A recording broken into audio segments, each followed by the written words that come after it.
नमस्कार, नीलम 77 चैनल में मैं आप सभी का स्वागत करती हूँ।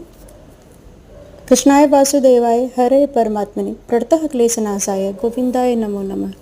कहते हैं कि कृष्ण भगवान जब आपसे नज़दीकी चाहते हैं या भगवान अपनी शरण में लेना चाहते हैं आपको, तो आपसे सारे रिश्ते एक एक करके छीन लेते हैं, आपके पास सब कुछ ख़त्म करने लगते हैं।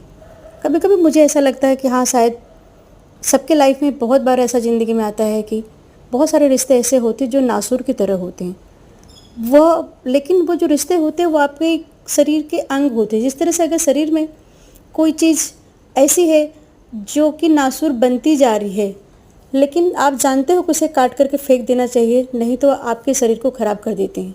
जैसे किसी को डायबिटीज़ होता है, जब उसे गैंग्रीन हो जाता है तो शरीर के उस अंग को काट के फेंक दिया जाता है। लेकिन जब रिश्तों में गैंग्रीन लगती है, रिश्ते जब नासूर बनने लगते हैं, तो उन्हें निकाल पाना बहुत मुश्किल होता है।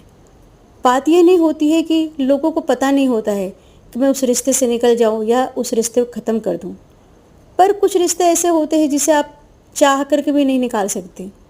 बार बार माफ़ करना, बार बार उसकी हर बातों को मान जाना, और फिर थोड़े दिन के बाद वह इंसान फिर आपके साथ सेम वैसे बिहेव करता है जैसे वह पहले करता था।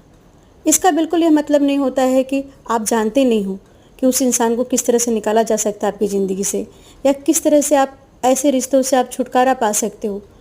लेकिन बहुत सारी मजबूरियाँ होती, कभी सामाजिक होती है, कभी घर की मजबूरी होती है, कभी कुछ ऐसा होता है कि हमें लगता है कि सामने वाला पर्सन गलती कर रहा है, वो शायद उसे समझ नहीं है, नादान है, या बार बार उसे एहसास नहीं होता, फिर आपसे आकर के सॉरी बोल देता, फिर आपको लगता है कि नहीं, मुझे माफ़ कर देना चाहिए, और फिर हम